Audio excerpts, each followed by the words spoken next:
তো পাটুরিয়া ঘাটে লঞ্চ ঘাটে মামা গাপ নিয়ে আসছে।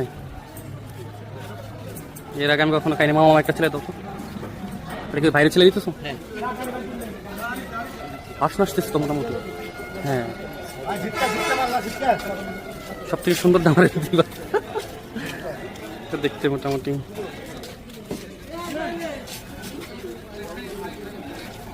কয় টাকা করে বিক্রি করতো? 20 টাকা। 20 টাকা পিস। কখনো খাই নাই, তো দেখি ট্রাই করে। এটা হলো পাটুরিয়া ঘাট, লঞ্চ ঘাট এরিয়াটা। মামা এটা ছেলে তোমার তো মিষ্টি কোনটা মামা? তুমি আমার ভালো দেখে দাও, মিষ্টি দেখে দাও। তুমি রেগুলার বিক্রি করো? হ্যাঁ, রেগুলার বিক্রি।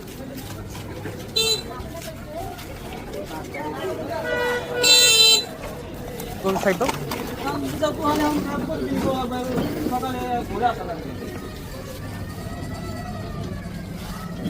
তোমাদের বাসা কোথায়? আমাদের বাসা জিতপুর সাজানো। তোমাদের নিজেদের মানে গাছের গাছ? হ্যাঁ, একটা গাছের বাড়ি আর 3টা। আচ্ছা, এটা কি লাল হয় কেমনি?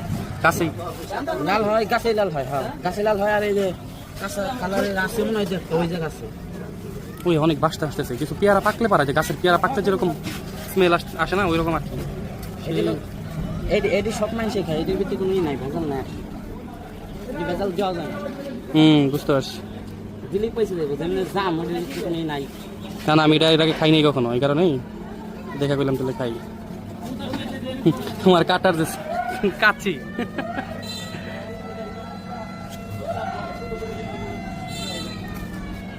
তো মোটামুটি রেগুলার আসলে পাবে মানুষ। হ্যাঁ, আল্লাহ বাস। পাটুরিয়া লঞ্চ ঘাটের সাইটেই ছোট ভাই এখানে গাছ বিক্রি করতেছে, লাল টকটকা। মানে এত সুন্দর দেখতে, ভিডিও তো দেখতে পাচ্ছেন কিনা জানি না, বাট সেই ওয়াও, ভেতরে এত সুন্দর দেখতে। কিছু দেখাইতো নাকি নর্মালি বিচি সহকারে খাওয়া দাওয়া? না বেশি খাবে। বিচে খাওয়া যায় না? ধন্যবাদ। এই হলো আমার গাছ। তো কেউ আসলে এখান থেকে খাইতে আসেন।